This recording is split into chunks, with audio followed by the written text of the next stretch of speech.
ditanam orang di tengah kebun. Sebelum saya dimulai untuk berliterasi Islami, izinkan saya membacakan pantun. Bagaimana mobil kijang bisa jalan kalau banyak cuma satu? Bagaimana umat Nabi Muhammad bisa maju kalau yang jawab salam tidak bersatu? Lebih baik saya ulangi sekali lagi. Assalamualaikum warahmatullahi wabarakatuh.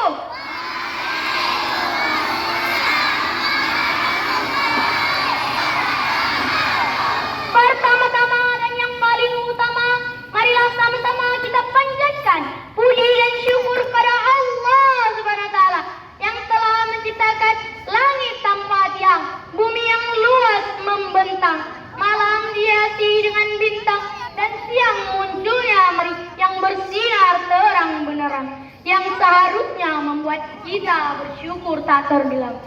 Salawat bermahkotakan salam, tidak lupa pula kita sanjung sajikan kepada Nabi Muhammad sallallahu alaihi wasallam. Yang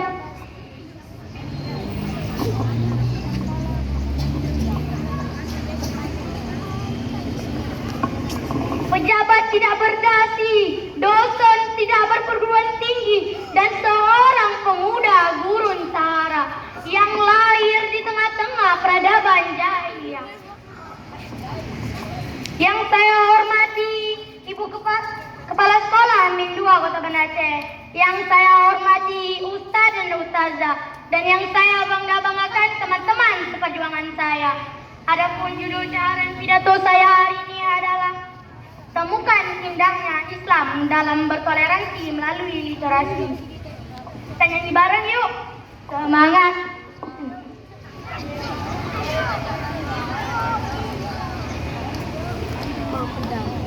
Semangat berliterasi, Allah generasi yang madani, membaca dan mengaji, generasi yang islami. Semarakkan literasi, Allah bersama bertoleransi. Allah yang Maha Pengasih, insan saling mengasihi.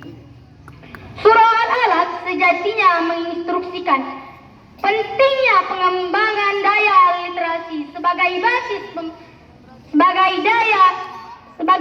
pembangunan peradaban. Etos Iqra, membaca, berpikir kritis dan kreatif, meneliti dan mengembangkan sains dan teknologi merupakan sendi utama tegaknya peradaban Islam.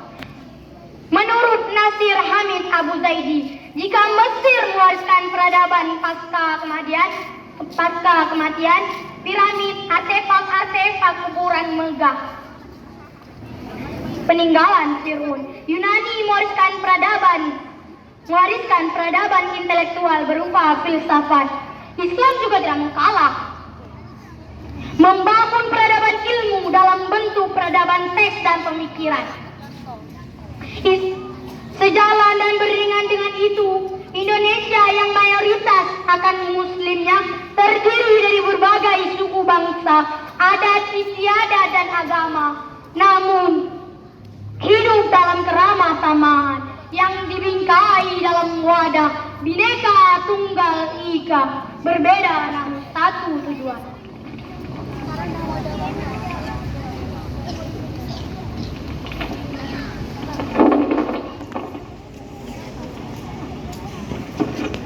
Yakni untuk persatuan dan kesatuan, ungkap Dr. Karel Stambert, sejarawan berkebangsaan Belanda. Namun hadirin, kekaguman Dr. Karel Stambert ini tinggal kenangan.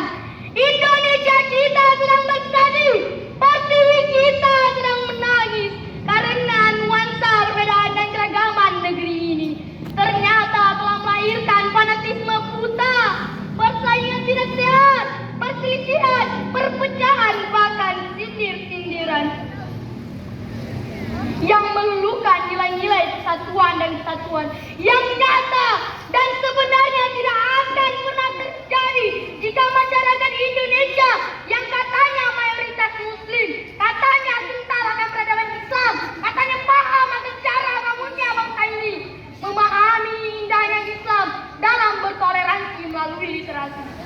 Hadirin, bangsa besar yang dibangun dengan susah payah, dengan untayan air mata, genangan darah, bahkan bergelimpangan mayat para syuhada.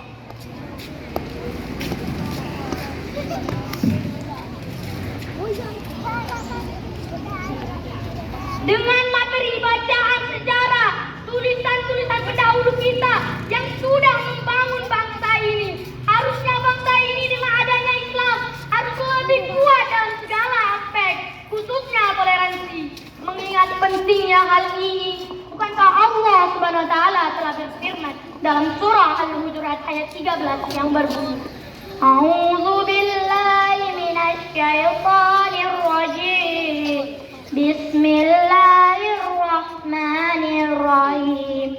Ya ayyuhan nasu inna khalaqnakum min dzakarin wal unsa wa ja'alnakum syu'uban wa qabaila lita'arafu. Yang artinya, hai manusia, sesungguhnya kami menciptakan kamu berbangsa-bangsa dan bersuku-suku agar kamu saling mengenal. Sesungguhnya orang yang paling mulia di antara kamu di sisi Allah ialah orang yang paling takwa di antara kamu. Sesungguhnya Allah Maha mengenal lagi Maha mengetahui. Hadirin asbabun nuzul. Ayat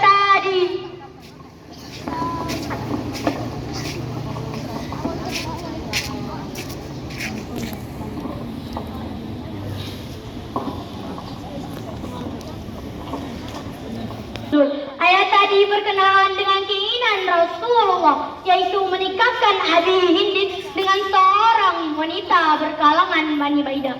Bani Baidah silis dan marah menjawab, Ya Rasulullah, pantaskah kami menikahkan putri-putri kami kepada budak-budak kami? Namun hadirin, Rasulullah belum sempat menjawab pertanyaan itu. Kenapa? Saat itu Jibril menyampaikan surah Al-Hujurat ayat 13 tersebut yang terdapat kalimat lita'arafu, agar kamu saling kenal, menjalin komunikasi yang harmoni, menebar cinta kasih sayang yang tiada aplikasi. Demikian penjelasan Ali As-Sabuni dalam kitab Safatut Tafasir.